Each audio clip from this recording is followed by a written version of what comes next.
So today we're going to start our new lecture for the second quarter. So ang first quarter natin is all about technical drawing. So on the previous quarter natin, ano yung pinag-usapan natin? So pinag-usapan natin about more on basic concept of electronics. Now since we are in grade 7, so exploratory tayo. So ibig sabihin every quarter, meron tayong different topics na dapat pag-usapan. And then sabi ko nga kanina, we are on the second quarter, and our topic for this quarter is all about technical drawing.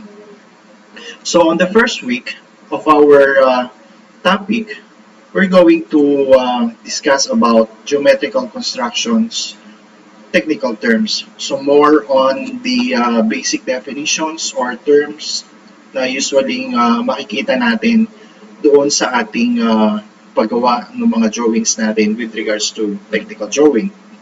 Now, we have here at least 23 slides to discuss the whole topic for the first part, for the lesson 1 of the topic. So what is our first term? So the first term is more about the bisect. So the bisect is it's simply dividing an object or a line into two. So kaya nga sinasabi natin siyang bisect. Bi means two. Then we have here sections. So we're having two sections with regards to a particular object. So for example, we have here a single line. So let's assume na ito ay 4 cm line. 4 cm. Alright? So, anong gagawin natin is simply, we have to bisect these two lines. So, since now, alam na natin, aware tayo na ito ay 4 centimeters. So, paano natin siya di-divide by 2? So, syempre, by using a measuring tool, pwede natin sukatin yun and then divided by 2. So, if we going to bisect this 4 centimeter line, so meron tayo ngayong 2 centimeter sa bawat section niya. Right? Sa katulad nung nakikita natin. Alright? So, this is the classic example of a bisect object. Then, we have the second term. So, we have the second term is degree. By definition, is a unit of angular measurement. So, usually, nagka-come up tayo sa isang degree or isang angle kapag meron tayong intersection of two lines. So in our example, we have here provided 6 degree. So first example is a 30-degree angle. So this will be the angle for 30 degree.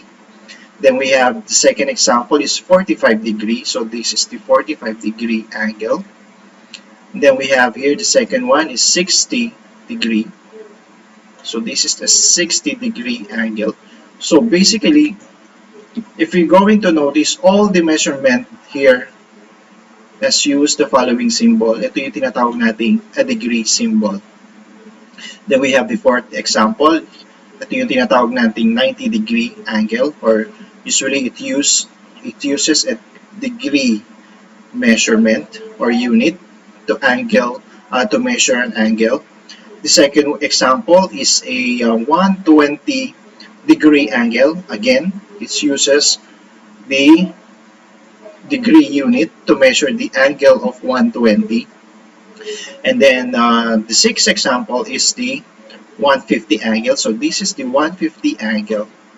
Again, if you're going to notice, gumagamit siya ng degree symbol to measure the unit of the angular measurement. So we have here degrees in circle. Usually, if you're going to have a circle, so in every point of a circle, it can form a different angle.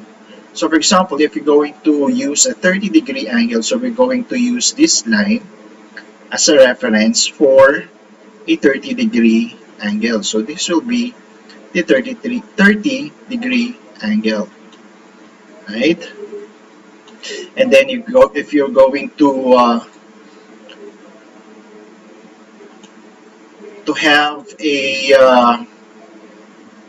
let's erase first first line. So erase all. So if you're going to use a 90 degree, we're going to use this reference to have a 90-degree angle. So this one is the 90 degree. So if you're going to notice, all the measurement here uses a degree unit to measure a particular angle. Right? Next one, we have here, this is a common tool that we're going to use in technical drawing. So we have here a divider. So it used to transfer measurements or to scribe arcs on the hard copy or any hard portion of our objects. All right. So this is an example of a divider. Then we have here a common term. We have here a hexagon. According to our definition, is a polygon with 6 sides. So where are the 6 sides of the hexagon? So this will be the first side. This will be the second, third, fourth, fifth, and then 6th side of a hexagon. Now we're going to notice on the second object, it describes the dimension of a hexagon. So if you're going to notice, the angle in each side of a hexagon measures a 120 degree. So ibig sabihin, bawat angle or bawat sides of this hexagon is equivalent to 120 degree angle. So this is the example of a hexagon object or a polygon. Next one, we have the octagon. So the octagon is a polygon with or having 8 sides. So where are the sides of a octagon? So this is the first, second, third, fourth, fifth, sixth, seventh, and eighth. So these are the sides of a octagon. So again, on the second object, it describes the dimension of the octagon. So kung babalikan natin yung ating hexagon, the hexagon has 120 degree in each sides or each angle. Sa octagon naman, ilan ang ating angle? So we have 135 degree angle. So this will be the measurement, angular measurement of the first angle or first side of the octagon. The second is 135, third, fourth, fifth, and so on.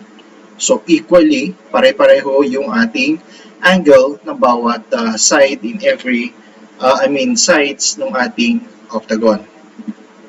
Then we have here the pentagon. So again, the pentagon is an example of polygon object having 5 sides. So this will be the first side, second, third, fourth, and 5. Right? So again, the second object describes the dimension of the pentagon. So every angle in the pentagon measures a 108 degree angular measurement. So this will be the first one, the second, third, fourth, and fifth angle. Okay? Then we have here the radius. So the radius is the length of a straight line connecting the center of a circle with the point of circumference of the circle. So to measure a radius, obviously you must have a circle. So this will be our circle, and then you have to find the center of the circle, and then expand natin yung line na yon to the circumference. So this will be the circumference of the circle. So the length of the center of the circle up to the circumference, ito yung tinatawag nating radius. right? So whatever happens in every sides ng ating circumference, dapat pare-pareho yung measurement ng ating radius. Then we have here letter G, we have vertex. So what is a vertex? It's a point of intersection of two or more sides. So we have in here the first example. So this will be the ray 1 or line number 1, the blue line, and then the second line. So the intersection between those two lines, ito yung tinatawag nating vertex. And then the second example, we have we have here point A to point B. Let's say this will be the line number 1. And then point A to point C. This will be line number 2. So the intersection between line and 2, ito yung tinatawag nating vertex. Right? Next, we have the inscribed. Simply, ito yung tinatawag nating polygons na mayroong circle sa loob. So this will be the circle. And then this will be the polygon. Right? Any object or any polygon having a circle object inside ay tinatawag nating inscribed. Right? Then the other one, the reverse of the inscribed is the circumscribed. So dito naman, binaliktad natin yung ating object. Ibig sabihin, nasa labas yung ating circle at nasa loob yung ating polygon. Right? Same example with the second object. So this will be the circle outside of the polygon. So ang nasa loob natin is a pentagon object. Right? So again, going back on the first previous slide, so we have the inscribed. The inscribed, simply a polygon having a circle inside. So in any polygon, it can be a triangle, it can be a square, or a pentagon. Then inside of that polygon, dapat meron tayong circle para matawag natin siyang inscribed. Right? Then, going back dun sa ating circumscribed, so sinasabi niya, circumscribed, simply polygon drawn outside the circle. Right? So, ibig sabihin, nasa labas yung ating circle and then nasa loob yung ating polygon. Katulad nung nakikita natin sa ating example. We have here the second letter J, tetrahedron. So simply a solid object having 4 triangles. So this will be the first example of the basic example of a tetrahedron object. So sabi niya, they are having 4 triangles. So this will be the first triangle. This will be the second. Sa ilalim, yung ating pangatlo. And then yung nasa likod ng object na yun ay tinatawag yung ating pang-apat na object. So whatever happens, pag inikot natin yung ating object o yung tetrahedron, kung bibilangin natin yung meron lang tayong 4 triangles. Right? So same concept with the second object and also with the third object. So this will be 1, this will be 2, 3, and then yung at the back, this will be number 4 triangle. So technically, there are only 4 triangles in tetrahedron object. Next one, we have the hexahedron. So usually, it's a cube. So cube is having what? 1, 2, 3, 4 sides on that object. Then we have the octahedron. So having 8 triangles. So this will be the 1, 2, 3, then at the back 4, and then same idea dun sa ating upper side. This will be 1, 2, 3, and at the back of the object, that will be the 4th side. So total, on the upper side of the object, we have 4, and then the lower side of the object, we have 4. So we have 8 triangles in this octahedron object. Right? Then we have here dodecahedron. So we have 12 pentagons in this solid object.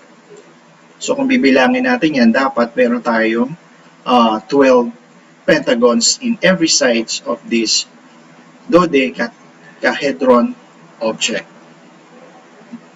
Then we have letter N. So icosahedron, having 20 triangles in each sides. So kung bibilangin natin yan, dapat meron lang tayong 20 triangles. Then we have here letter O, we have the prism. So prism is a solid object with identical ends. We have flat faces. In every side, dapat meron tayong same cross-section along its length.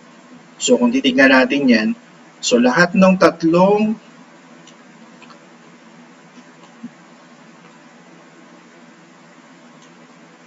characteristic dyan, makikita natin dito sa tatlong example of the prisms.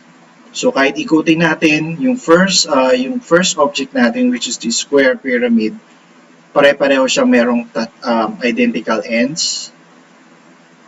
Mostly, ito ay flat ends. And then we have the same length dun sa ating cross-section. Right? Then we have here the pyramid. So pyramid has a polygon for a base. We have the triangular lateral faces intersecting with a common point na tinatawag nating vertex. So this will be the vertex. In every triangle, dapat meron tayong face, or pyramid, meron tayong face. And then, nasa baba, yung tinatawag nating edges. We have here the cylinder. So generated by a straight line called generatrix. So ito yung tinatawag nating generatrix. So makita natin sa second symbol o second object, tinuturo, pinopoint out natin kung nasaan yung generatrix. So this will be the generatrix. It usually represents the axis of the particular cylinder. Right? So whatever happens in every cylinder, pare-pareho dapat yung ating radius at hindi nagbabago yung height ng object. Right? Next, we have the sphere. So ito yung tinatawag nating sphere generated by circle revolving in every diameter. So whatever happens, katulad ng principle of a circle, so meron tayong center, and then heading towards the circumference of the circle, meron tayong tinatawag na radius. Now, since na ito ay sphere, kahit na i-rotate natin yung ating tinatawag nating radius, dapat same measurement pa rin yung ating radius in any part of the circumference or any part of the sphere. We have here the point, so represents a location in the space or in a drawing. So, common characteristic of a point, it has no width, height, or depth. Right? So, the first example is considered to be a point. Or a point can be present or can be seen on a line, katulad nung nakita natin doon sa second object. So, this is the point. Or maybe, point pwede rin nating makita sa isang polygon. So, it can be at the center of the polygon, pwede nga sa side. So, tinatawag natin yung point. Alright? Next, we have here a line. There are two basic examples of line. It can be a horizontal line or it can be a vertical line. So, a line is a geometric primitive that has length, direction. So direction, it can be a horizontal, it can be a vertical, but no thickness. It may be straight, curve, or a combination of these lines. So according to this definition, hindi lang by possibility, hindi lang dalawa yung ating line. So meron tayong curved line, meron tayong inclined line, right? So those are the examples of the line. So basically, going back do sa ating mga slides, so these are the common terms na usually pag-usapan natin on the second quarter. Alright? So going back, what are those terms? So number one, we have the bisect. So having two divisions in every object. Number two, we have the degree. It's usually the angular measurement. It represents a circle. Degree can be seen on a circle. A divider can be used to measure or to create scribe arcs. Then we have here the hexagon having 6 sides. We have the octagon, a polygon having 8 sides. We have the pentagon. We have the radius. Then we have the vertex.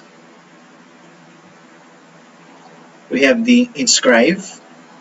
So the scribe is a polygon having a circle inside. Then we have the circumscribe. So a polygon outside of the circle. We have the tetrahedron. We have the hexahedron, or simply a cube. We have here the octahedron.